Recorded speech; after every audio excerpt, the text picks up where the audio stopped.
Hello and thanks for checking out ChartGuys.com. We're proud to be one of the most successful technical analysis communities online, teaching you the skills to become a more confident, effective, and informed trader. Join our community of hundreds of analysts worldwide working together to learn the charts, generate profit, and achieve financial independence. For access to daily live chart analysis and market coverage, a thriving chat community, along with dozens of hours of exclusive educational materials. We look forward to seeing you. Let's check out some charts.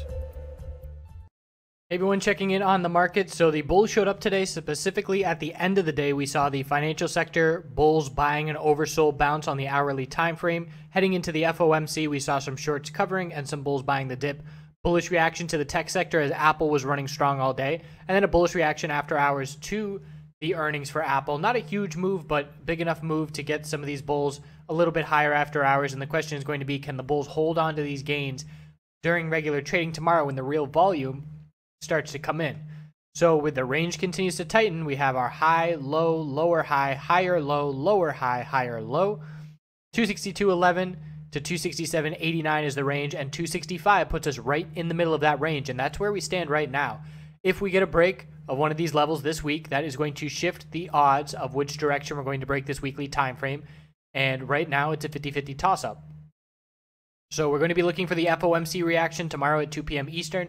That's going to have some short-term reaction to the market, and then into the end of the day as the market digests whatever the FOMC minutes are, that's when we're going to get a more clear picture about which direction is more likely to break. But it will be the break that has us look at the odds and look at the shift of the odds and who they will favor. So here's SPY on the 4-hour time frame, just looking at this pattern a little bit more clear. We can see some more details with our range that is tightening up and break imminent sometime in the next couple of days. IWM bulls in favor. We formed a lower low today, but the bulls bought the dip. Again, still battling around this support band. Bulls need a break of 155.65 to break the consolidation. And the weekly time frame, we can see this is healthy consolidation with lower wicks of bulls forming higher lows. If we get these bull breaks, we're going to have to see a bull break.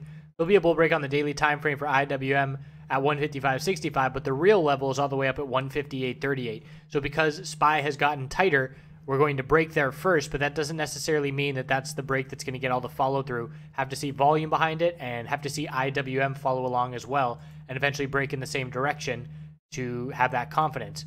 QQQ, same thing. Range very tight, support 160.14, resistance 164.41. Weekly time frame, actually a potential bearish reversal head and shoulders pattern. But if the bulls show up and head up towards 167 resistance, we're going to negate that pattern and the bulls will affirm their control. So a lot of people leaning bearish, which has me skeptical that we might not go bearish, but it's just all about being patient and waiting for the break to get this follow through. VIX, if you're trading VIX, definitely want to do some research because I'm seeing all kinds of articles about how the underlying structure of how VIX is traded and the algos and everything that trade it have been disrupted ever since February. And we've certainly seen leverage 3 times ETFs fail in the past, like XIV, where they just break down and are no longer a viable instrument. That could happen to VIX. Just with what I'm seeing, we're clearly not seeing much bullish action. The bears have complete control, and we've been watching bears use this as an ATM machine for a decade or however long it's been around with built-in time decay, and that might drive it into the ground forever. We'll see. Support is 15.13, followed by 14.57, and resistance is 16.82 and 19.84. You can see the weekly chart, very weak and close to some bear breaks, and the clear bear break will be if 13.31 fails. And again, we've seen some weakness recently in SPY that has not been met with strength in VIX, so I am very skeptical as a bull of VIX until we see a break of this lower high on the daily time frame at a bare minimum. And even then, I would probably only just be day trading it. So that's where we stand as we head into the FOMC tomorrow.